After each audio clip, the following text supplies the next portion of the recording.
Hi guys! For today's video, i-share ko sa inyo kung saan kami nagstay dito sa Hong Kong during our vacation. Located dito sa Chin Lee and one ride lang din siya from the city.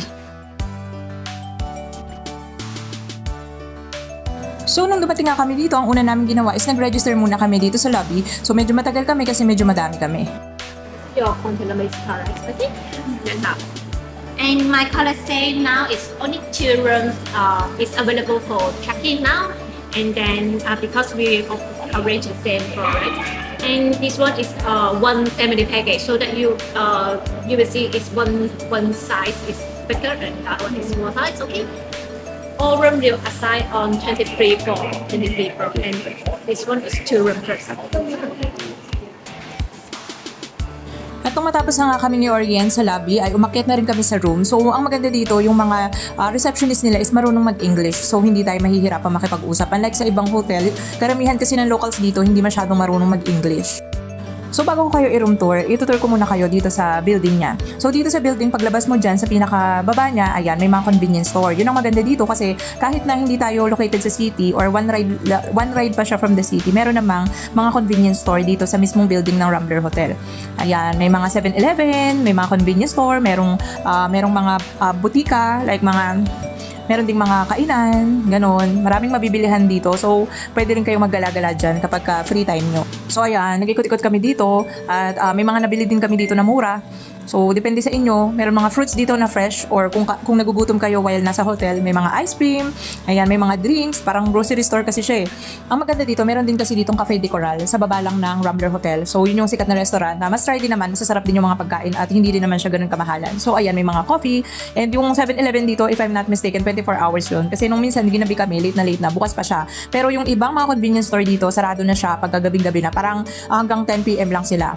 Ayun. Tapos yung bus din from the city, hanggang 12 lang yon. So dapat pag dito kayo nagstay, dapat maaga kayong uuwi from the city kasi kung hindi, mag-u-Uber kayo. Kasi yung bus dito is hanggang 12 lang. So nung kami naiwan kami kasi may minute kami sa Mongkok, so umabot kami ng like 1 o'clock, wala nang bus. So nag-Uber kami. Okay lang naman kasi hindi naman ganun din kamahal yung Uber. Parang pumalo din ng 189 yung Uber namin kasi 4 kami. So, wala naman choice kasi nga naiwan kami ng bus. So, yun lang. Yun lang ang disadvantages dito kasi hindi ka pwedeng magpagabi.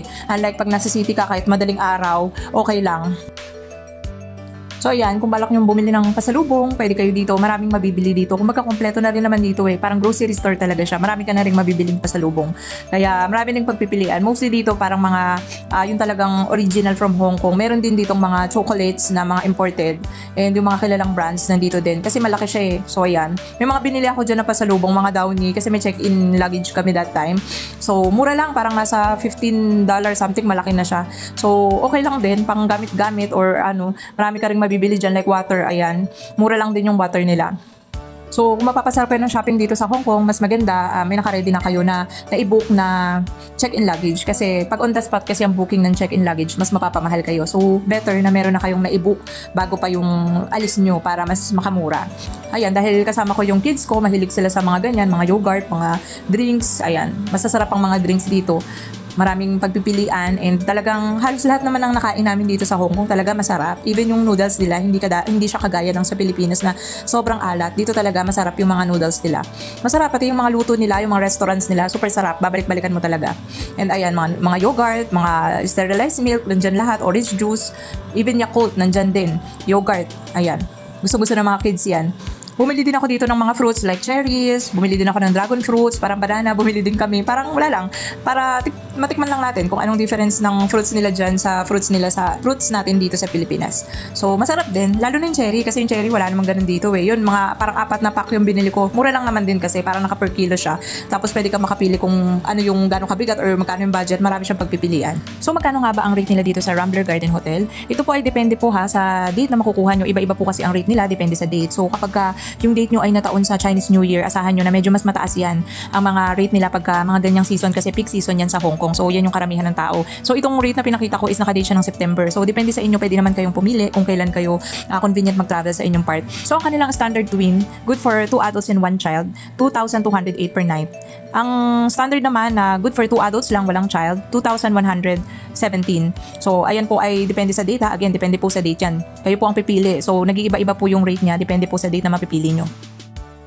So ito naman yung rate ng superior room. Mas malaki to, tong superior room. So 2,386 per night, max of 2 adults and 1 child. Ang child kasi sa kanila ay free basta 0 to 11 years old. Then meron din silang triple room, 3 yung kama, good for 3 adults and 1 child. Free pa rin yung child. So kung 4 kayo sa family, kagaya namin, 3,631 naman siya per night. Yung pinakita ko pong rate sa inyo is Agoda. Depende pa din po kung saang platform kayo magbubook. Ito naman yung room namin. Maganda siya, yung CR malinis, may towels. Wala lang siyang bidet, napansin ko. Pero okay lang. Hindi naman masyadong issue yon. So, ayan, may dalawang single bed siya. So, dalawa lang kami ng husband ko ang matutulog dito. Pinagdikit lang namin yung bed. So, sa kabilang room, ganun din. Ang nandun naman is yung dalawang anak ko. Ito naman yung sa kanilang room. So, identical lang siya. Parehong-pareho. Magkatabi lang yan. Parang conjoined siya na parang family room siya. Pero conjoined. Magkabukod ng pintuan. Ayan. May mga blower din. May blower din na nagagamit sa CR. And malaki yung kama kasi pinagdikit. Ito yung sa ginamit naman ng sa anak ko. Halos mukhang parehas lang din siya. Pero it looks bigger kaysa dun sa isa. Sa view, maganda rin yung view. May mga parang, parang mga sports car na kinakamada siya doon, parang pinapark. Hindi ko alam kung ano yun, basta something like that. So yan, meron din cabinet with mirror, meron yung hanger, pwede nyo dyan ilagay yung gamit nyo, like yung mga clothes. May kettle din sila, may mug, ayan, may mga coffee, meron silang free use of inside sleeper na pwede nyo gamitin pag nasa hotel kayo. Meron ding refrigerator, so dyan namin nilalagay yung mga tirang pagkain pagka kumain kami sa labas. So napakalaking bagay yung may refrigerator. Maganda yung room, very cozy, very elegant, malinis. So, naglilinis din sila everyday dito sa Rambler. So, wala naman akong masabi, maganda. Kahit wala naman siya sa city, very convenient naman yung transportation dito. Yun nga, may bus, ayan, pwede tayong mag-Uber, ayan, maraming way para At saka, at the same time dito, hindi ganun kadami yung tao dito sa Chingy. Ang kagandahan naman dito, kahit wala ka sa city, merong mga bilihan sa building. Meron din mga restaurant, may 7-Eleven. So, accessible na rin siya kahit papano kasi nandun na lahat. Kumbaga kahit hindi ka lumayo, marami na din mapupuntahan dun. Saka madali naman, saglit na saglit lang din ang biyahe. At saka isa pa, meron din silang, swimming pool. Pwede kayong gumamit dyan. Hindi ko matandaan As far as I remember, parang nasa 50 HKD yata ang rent per head. Nasa ganong rate siya, nasa 50 to 60 HKD. Ayan, pwede mo na siyang magamit yung kanilang swimming pool. Ang laki niyan. Kaya lang hindi namin na-experience kasi nga ilang days lang din kami. Marami kaming pinuntahan outside so hindi kami nakapag-swimming. Pagdating naman sa facility, sa elevator, malinis. Pero nung time na pumunta kami, parang may sira yata yung aircon ng lobby nila. So medyo mainit sa lobby. Pero okay naman, yung elevator hindi siya yung kagaya sa iba na overloaded. May mga times na ang hirap ng elevator. Dito hindi. Madali lang sa elevator. At saka malinis yung mga dadaanan, malinis yung hallway and everything. Isa sa nagustuhan ko dito yung view. Maganda yung view niya kahit kasi nagkahiwa-hiwalay kami ng room na mga kasama ko. So halos lahat kami nagbisitahan ng room. So ang gaganda kahit saan sa paligid, kahit saan ka magtingin, maganda yung view niya. View ng buildings, may mga view of nature. Ito parang hindi ko alam kung ilog ba to or dagat na may mga pinaparada na mga sports car. So maganda sa Rambler. Very affordable na siya at saka isa pa napaka-cozy ng bedroom.